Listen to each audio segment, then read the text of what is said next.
দাদিমা এখনো ঘুমাচ্ছে, তাহলে সাহরি খাবে কখন? দাদিমা, ও দাদিমা, ওঠো ওঠো, সাহরি খাবে না?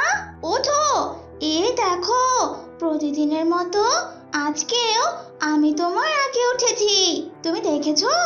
দাদিমা, আরে ও দাদিমা, ওঠো না।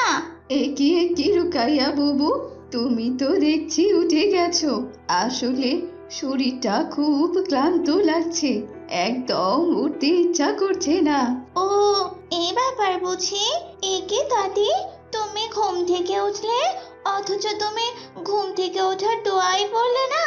আরে আরে, তাই তো, বুড়ো হয়েও আমার হয়েছে যত জ্বালা, কিছুই মনে থাকে না। তুমি একটু বলে দাও তো বুবু, ঘুম থেকে ওঠার দোয়াটা কি যেন? জি দাদিমা, বলছি, শোনো তবে, আমি তোমাকে মনে করিয়ে দিচ্ছি।